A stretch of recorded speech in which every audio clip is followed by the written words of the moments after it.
பெருமாள் கிட்ட மன்னிப்பை கேட்டு சனிக்கிழமை நைட்டு நம்ம போன ஸ்பாட்டு தான் காதர்பாய் பிரியாணி. ஆம்பியன்ஸ் செம்மையாக இருந்தது. சனிக்கிழமைனாலே என்னன்னு தெரில, கூட்டமே இல்லை. காதர்பாயை பொறுத்த வரையும் அவங்ககிட்ட குவாலிட்டியும் சரி குவான்டிட்டியும் சரி சூப்பராக இருக்கும். அருமையான பிரியாணி. அதை பார்க்கும் போதே ஃப்ளேவர் வந்து சூப்பராக இருந்தது.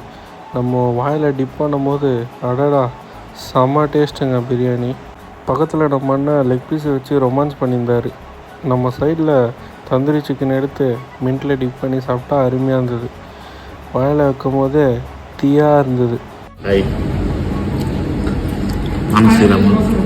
மட்டன் பிரியாணி சாப்பிட்டு வந்தோம். ஆனால் மட்டன் பிரியாணி இல்லை, சிக்கன் பிரியாணி மட்டும் தான் இருந்தது.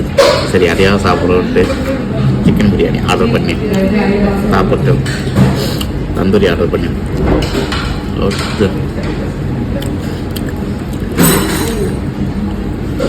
அதோடு கிளம்பலான்னு பார்க்குறோம்.